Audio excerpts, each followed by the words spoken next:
Hey, I'd like to welcome you to another episode of Mission Matters. My name is Adam Torres, and if you'd like to apply to be a guest on the show, just head on over to missionmatters.com and click on Be Our Guest to apply. All right, so today I have Don King on the line, and he's President and CEO of Impact Workforce Solutions. Don, welcome to the show. Hey, Adam. Glad to be here. All right, Don. So as we were prepping and warming up for this show, I got excited because this isn't a topic that we get to cover every day. And that's really how to impact and how to improve the life of the supplemental workforce. Some people watching might not even understand exactly what that category means. And I'm excited about that too, because as we go through this education process, maybe there's some people out there that can really benefit from tapping into that talent and tapping into that market. So a lot of stuff to cover today. But just to get us kicked off, we'll start this episode like we start them all with our Mission Matters Minute. So Don, we at Mission Matters, we amplify stories for entrepreneurs, executives, and experts. So that's our mission here. Don, what mission matters to you?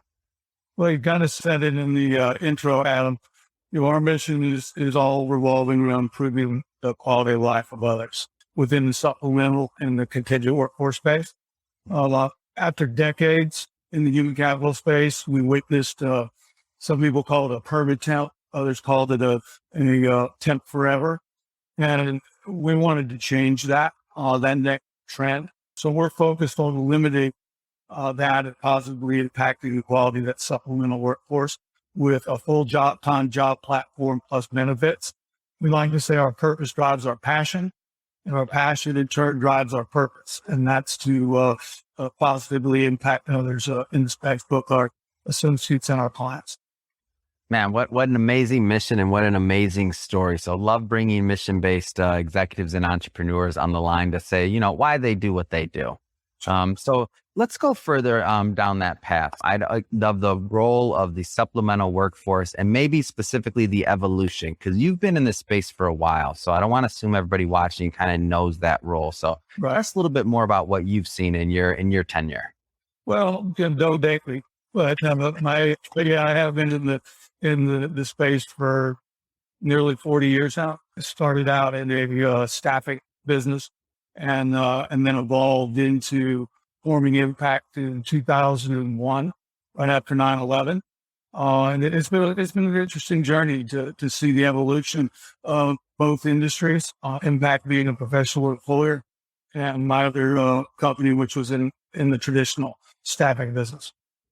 Yeah, that's awesome. And let's go further into your background. So take us further down that journey. Because you have some interesting stories here. Yeah, well, I appreciate it. So I started in the staffing business in the late 80s. And then in the early 90s, had a call to get in the professional employment business, which at the time and currently today helps small and mid-cap companies with their human resource needs. For lack of a better term, we're their HR department. A lot of them don't know the complexities of HR, obviously, and we help them navigate compliance issues and taxes and benefits and payroll. So I was running this company Impact. We started in 01, but I was running a staffing franchise. Yeah. And then ironically, staffing franchise, they allowed me obviously to run the PEO outside of it. And we created a solution which we call Core 2. And I think we're going to get into that, Adam, just a little bit earlier in the show. But so we started developing both companies coming through the 2000 decades. And ironically, one of the founders said, Don, I think you got something here. Why don't you, grow it and prove it out? I said, absolutely. And in 2012, I guess it was, I executed a non-disclosure with that company and showed them what we were doing. They passed. They said, sounds good, but we don't want to be in the PPO business. And no worries, I'm a sales guy. So I kept on improving the quality of life there and finding people jobs and staffing. And then in 2015, after we got the platform successful. And just to make sure I understand this, so you gave them first right at kind of at the venture. Does that sound, am I accurate on that? Absolutely. Yeah. Full disclosure. And then actually I presented to their executive. And so everybody's aware of it. So 3 years later, I get a call and they say, look, we could do what you want to do, Yeah. So therefore you're violating your non-compete. And I was like, what? You know, are you serious? And they were like, what? And so I didn't think much of it. I've been with that organization for 30 plus years. And, but They could, just to make sure I understand that though, they could do it, but they weren't at that time doing it. So it's like possibly. So it's like if I was to tell my employees, if an employee comes to me and says, hey, Adam, I have a blog that I want to launch, or I have a podcast I want to launch. Let's be more specific. So I have a podcast I want to launch. You can head this, like, full disclosure. We can launch the podcast under Mission Matters. We can do all these other things. Like we can create a rev share, whatever we want to do. Like you have first right at this. And I tell my employee, I'm like, no, I don't want to launch that podcast. I appreciate it, but you have go do it if you like to.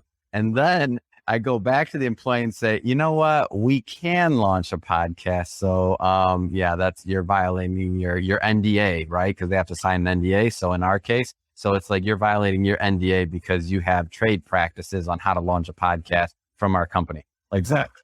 I thought, no, like you don't get both. Go ahead. I just had to make sure I understood this because this is it's kind of a crazy story. So I was like, really?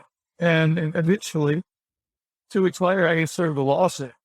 And I'm like, what is going on? So I call the headquarters, talk to folks, and one of the founders said, Donnie, he's one of the people who involved me, Donnie. He said, don't worry about it. We'll get this taken care of. Well, long story short, it wasn't taken care of. And I was forced into a 3-year lawsuit under that false narrative, defending myself. And I'll tell you, Adam, I didn't know much about lawsuits because I'd never been in one before.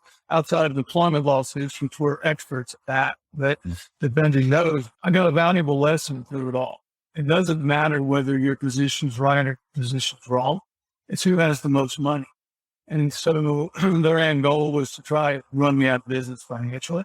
And it was extremely frustrating because I often tell people, you can always go out and make more money. But when you lose the trust of people that you worked with for 30 years and produced at the highest level for, emotionally, it's a devastating. That was probably the worst piece of the whole 3-year suit, was just unbelieving that this could be happening. But that poured a lot of coal to the fire to try and push me out of business. And in the end, there's a little validation towards the end when we were finally got them to come to the negotiating table. The federal judge who was mediating, I remember this very well. He read both arguments, summaries from both sides, and he finished, and we all sat in there, and they had a room full of lawyers. I had me and my little two, and we're sitting there, big conference table, and lawyer looks at their side. They said, we really appreciate the summaries, but somewhat confused. It doesn't appear to me that you should be suing this man. You should be in business with him. And that's how I was thinking. Yeah, their shoulders kind of swung and mine kind of raised up a little bit, but in the end, it was very hard because I have a lot of good friends in that whole system. Yeah. And I don't think most any of them knew what happened. And so, wow. So perhaps now they'll get a little bit more glimpse into what we're all about, what we're doing. Yeah. And that makes sense too, because when you're going through that, number one, you don't want to drag people in. You obviously possibly even like things that you say, right? Like can now be held against you. You're in the middle of a suit. Everything's tricky. And then you don't want to add fuel to the fire. You just have to get through it. So you basically, correct me if I'm wrong, like you basically lost your community there. Like the community of individuals that you've been working with for what you said, decades or possibly? Decades, 34 years, I think. Wow. So like you literally lost your community and all of a sudden like Don's gone pretty much. Yeah. Like what happened? Like, and they're probably like, they know you as a person and they know that you're not on the news. So nothing crazy happened. They know that, but I think I've had people tell me, we thought you just disappeared. It was like, and you were a top producer, so you were also like on stage or like all these. I'm guessing the company has like different functions and things like that. So you were on stage and you've been seeing people yearly at conferences and other things like these long relationships, and all of a sudden gone. Oh yeah, they're in lawsuit. So I could attend any of the events, conferences, all that. It was again, like I said, emotionally. Yeah, it was the worst. I had a good mentor of mine in that system. may rest in peace, Ralph Hallman, which always taught me, life roller coasters. Yeah. And when you're on the top, you better know there's a plunge coming.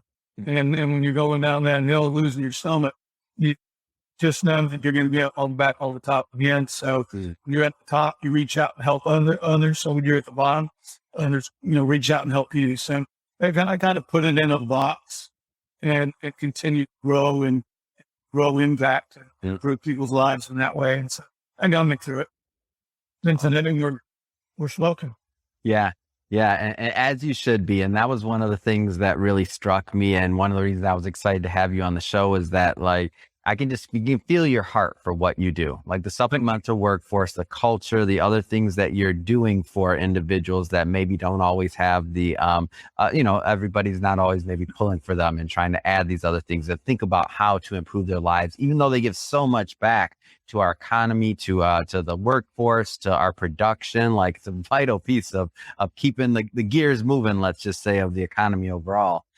So maybe just to transition a little bit and to switch gears here, but let's go further. Tell us a little bit more about Impact Workforce Solutions. Okay. So in the staffing industry, that industry brings people to the front door of a company. Mm-hmm. And in the professional employment business, that's employing people long-term and benefiting them up and retaining those employees. So there was a gap, Adam, having the experience at the time, staffing for so long and PEO. I saw this little valley fill, and I mentioned in the mission, what bothered me the most and it wasn't the staffing industry's fault.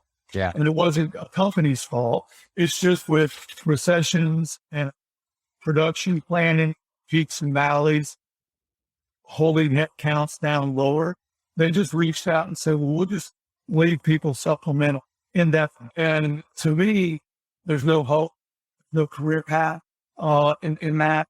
They're always going to their supervisor or their manager saying, hey, Adam, when do I get hired full time? Well, keep doing a good job and maybe you will. And so they're out of here in like a purgatory, if you will, with no communication. So initially we created a solution which we call Core 2. And it takes a 2-tier workforce and makes it a 3-tier. And we hire those individuals full time. We increase their pay, we benefit them up, and we career vet them into the core group as there's attrition there. Yeah. And it's evolved from that point. And I don't want to assume that because it took me a while to figure this out when we were preparing for this interview. I don't want to assume that everybody understands the tiers. So maybe, especially for those that, even some of those that are using supplemental workforce may not understand it, because what you did with this third tier is pretty groundbreaking, in my opinion. So break down those tiers for us, please. Okay. So tier 1, as I mentioned, is staffing. 5% of the staffing industry's revenue business is derived from what they call an evaluation hire. You go to work at a company, you work 90 days. If you come to work on time, performance is good, your attitude is good, then that hire you full time. What happened with wait a minute, it's less cost, we can keep them supplemental forever. Yeah. And what derived out of that was high turnover, lack of productivity, etc. Yeah. So we created a professional employment second tier, benefits those employees up like they're full-time employees. We just handle the employment liability for them. And then as the core group turns over or attritions, they take people from this secondary core group, which we've been able to retain because we put our arms around them. We have, HR and operations managers on site and our clients to take care of that population. So it's really just a full-time job in the second tier. Then, of course, your third tier is the company's core group. So I want to ask you a question, and this may be, I don't want you to take it as loaded or unfair, but like, why hasn't this really been an industry standard, like this other third tier? I mean, obviously you're a pioneer in what you're doing. I'm not saying it's easy, but when you said it to me the first time, and even just now, it just seems so logical, like that other tier is needed. Like, why has there been this big gap in the market, do you think? I think it's because, Adam, the staffing industry understands talent acquisition. The PEO industry understands retention. Okay. So the PEO business is primarily for small and mid-sized companies. Mm-hmm. So we created this for anywhere from a mid-cap company up to a Fortune 100 company. It actually had one of our Fortune ones do a Six Sigma study on it and prove out the outcomes. But your guess is as good as mine. I used to be really close to the vest Mm-hmm. because we revolutionized this, and we'll go into how we've evolved Yeah. into a total talent management solution we have today. Mm-hmm. But during that lawsuit, Yeah. just earlier, they got every bit of data information that they could need to do what we do through discovery, right? Not only to just give it away. That's why I had a non-disclosure. Oh man. But even after that, they didn't do it. And they're an and the differentiate, the secret sauce, if you may, is what we do on a day-to-day basis on site with our clients and our operational processes that allow us to continue to evolve and get these outcomes, positive outcomes for our clients. Yeah, it's all in the execution. It's all in the details, and it's all. And sometimes, a model, you can have all the information in the world and it doesn't work for them. So it's definitely a testament to you doing something special over there. Well, we believe it's revolutionary. So. I don't want to glance over what you just kind of casually dropped, which is a story about a Fortune 100, a Six Sigma study. I mean, give me more of that. You can't casually drop that one, get me excited and move on. Come on, man. Well, when we first developed a core 2 portion, which is our employer of record portion of the model today, we got not sidelined with, but the Six Sigma guys got into the process. And I always say that's death to sales. Because they want to hypothetically study something for 6-9 months. Yeah. And you come back with a conclusion that is hypothetical. Now, if you're talking about manufacturing, engineering, building something, yes, because you have CAD models and you have virtual models. But when you're talking about human capital, then it just becomes someone's opinion in that study. So I cavalierly suggested in a big meeting with these folks and the division president was on the call. Why don't we and then you wrote a Six Sigma study alongside us for 6 months. Yeah. And if we don't produce the outcome we believe it'll be produced. This was the first core 2 account I ever had. Yeah. We don't achieve those outcomes in 6 months, we will put you back to your current state and walk away. Well, 6 months passed. They were doing the Six Sigma study. The staffing turnover was cut in half from 67% to 30%. Our core 2 was in the low 20s. 12 months later, we were less than 10% turnover in the core 2 group and less than 15% in the staffing. Because it helped both sides. And that was my confusion when the lawsuit came up, because I was doing both staffing and core 2, right? Yeah. That's the companies. And our outcomes were irrefutable. Better. They were working, and my staffing business was growing proportionally faster than most of my peers in the system. I think we were 1, 2, or 3 in production in the company. In the entire company. In the entire company of hundreds of offices.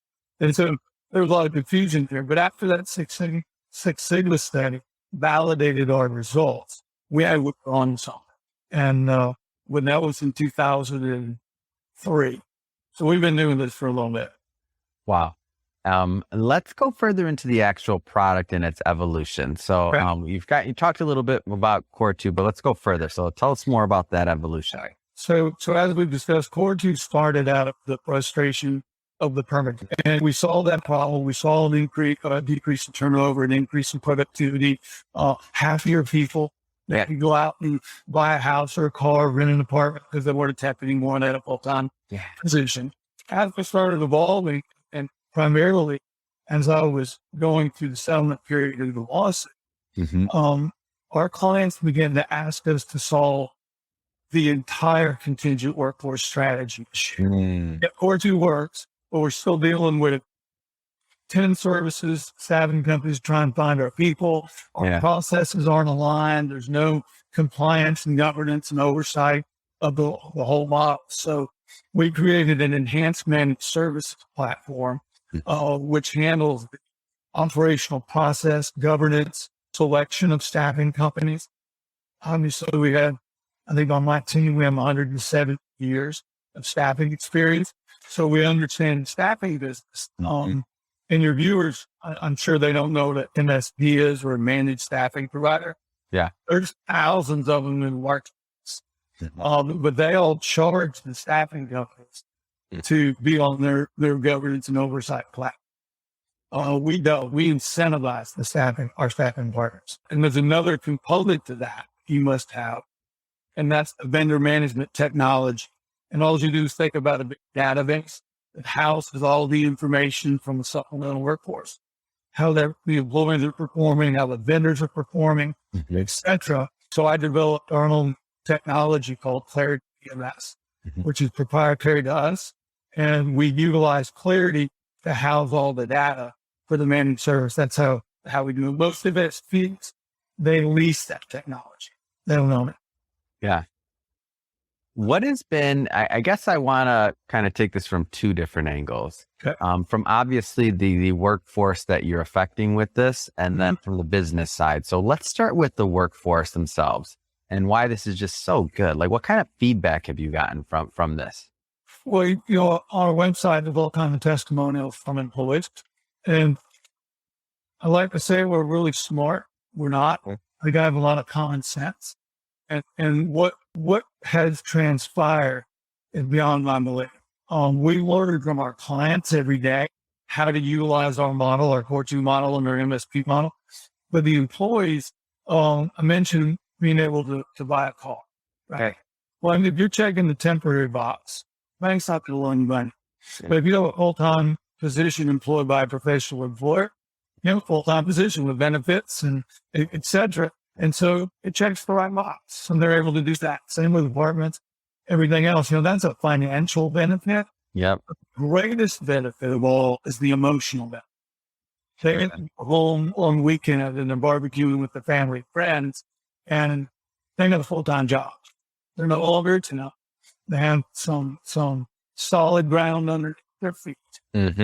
Staffing industry, as I said, is a phenomenal industry for talent acquisition.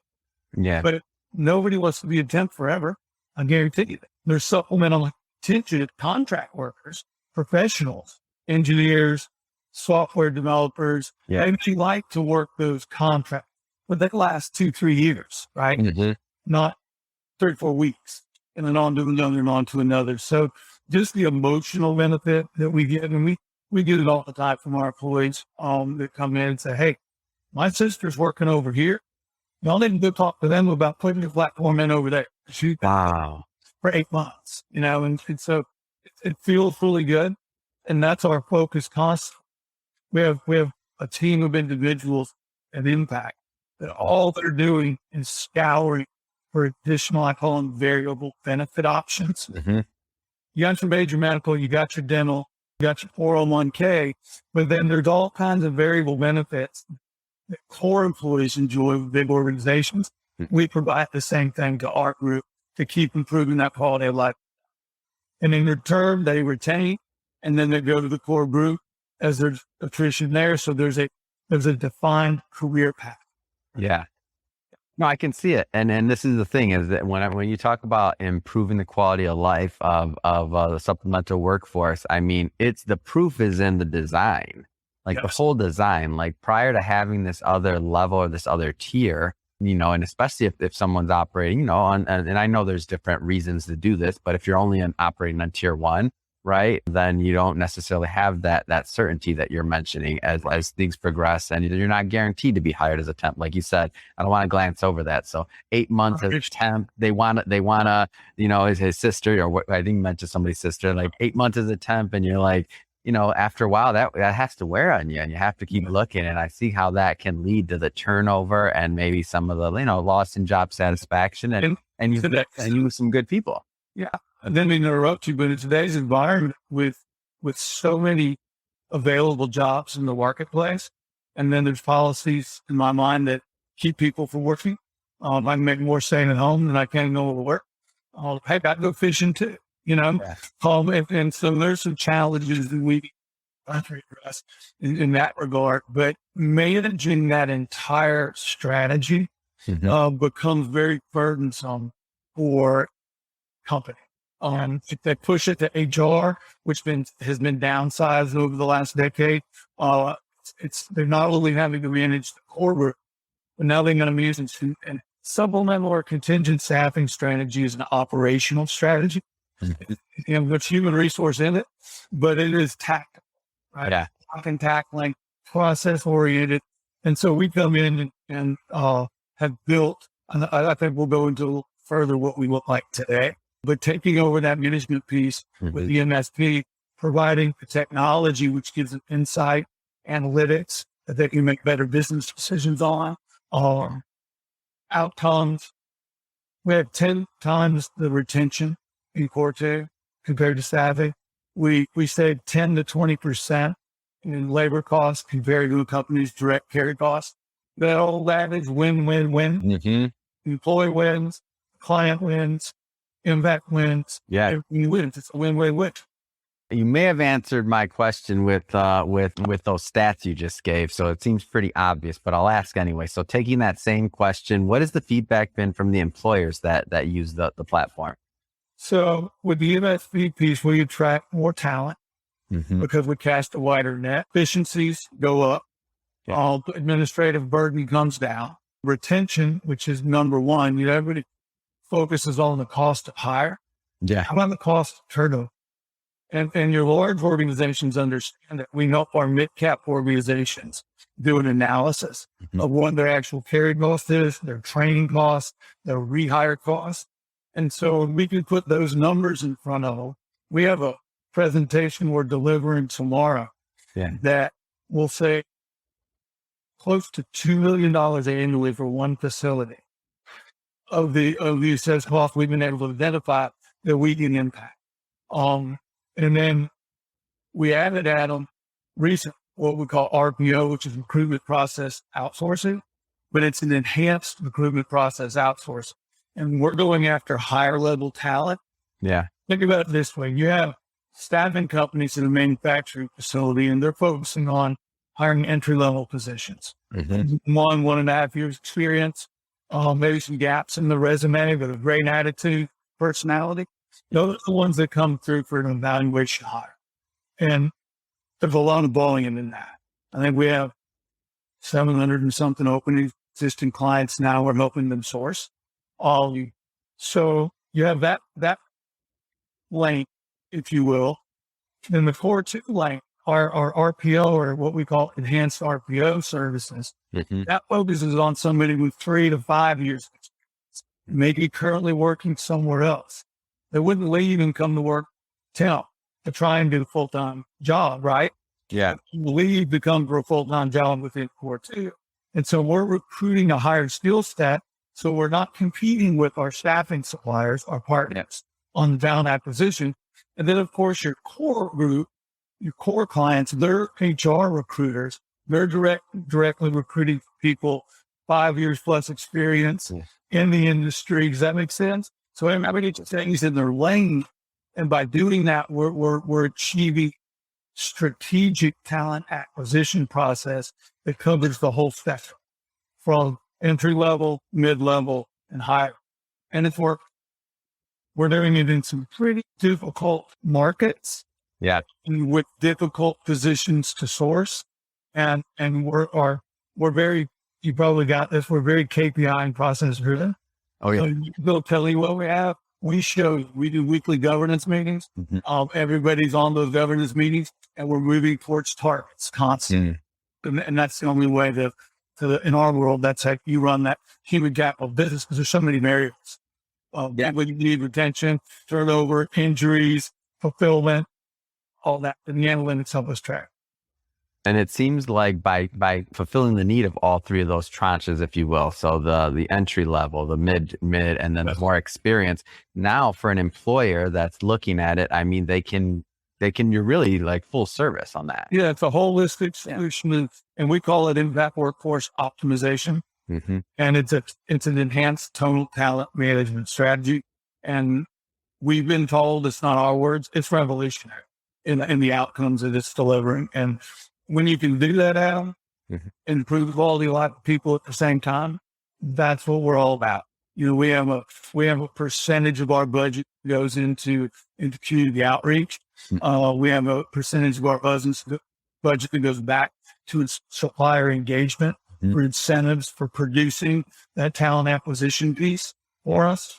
So instead of charging them, we're paying them, incentivizing them. So we really term the VMS industry all around 360 in what we're doing. Awesome.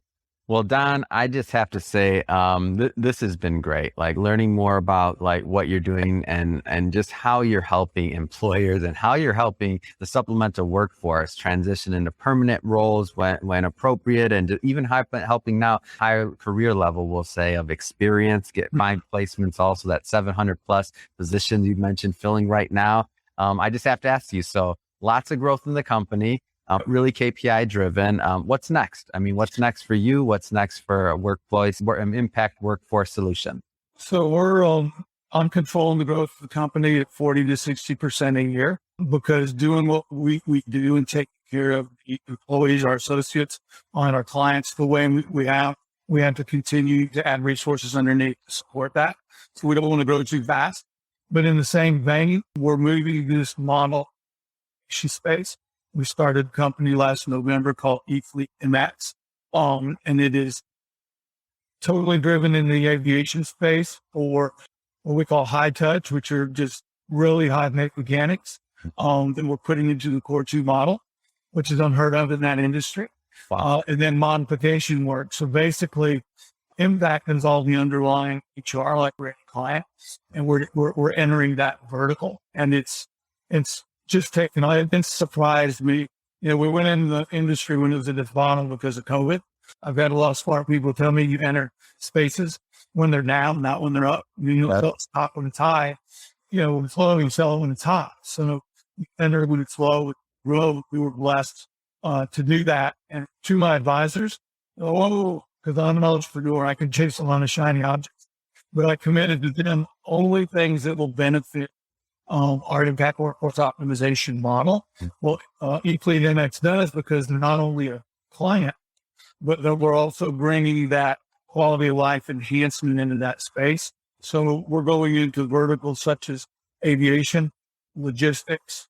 We have manufacturing vertical and a call center vertical, and stay focused in vertical by vertical. I think we're up to, might be 18 this week, 17 states that we're in last week. So we're growing across the country, and have a lot of great people and a lot of great clients. Testament to it, Adam, and I know we're a little bit short on our time, but our organic growth rate is a little bit north of 14%.